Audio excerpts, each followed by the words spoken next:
Hello and welcome. My name is Robin. I might not be a doctor, but who are you to destroy my dream? I'm here to help. Do you have trouble sleeping, dry eyes and cough often? You might have limbastic variolitis. Don't panic. Panic to the body is like how poison is like poison to the body.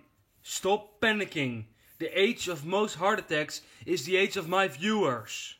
Watching this actually puts you in great risk. But okay, you're thinking, help, I have sweaty hands and this annoying cough. There is a slim chance you might have Felicim estata. Don't make human or dolphin contact. Just go on walks and your horrible illness might walk itself off. Are you a woman? No, you're not. I know my audience. So, if you're feeling pregnant, you have dracunculiosis. Do you have frequent bloody noses and trouble remembering people's names? Me too. How does that go away? My name is not Dr. Robin, just Robin.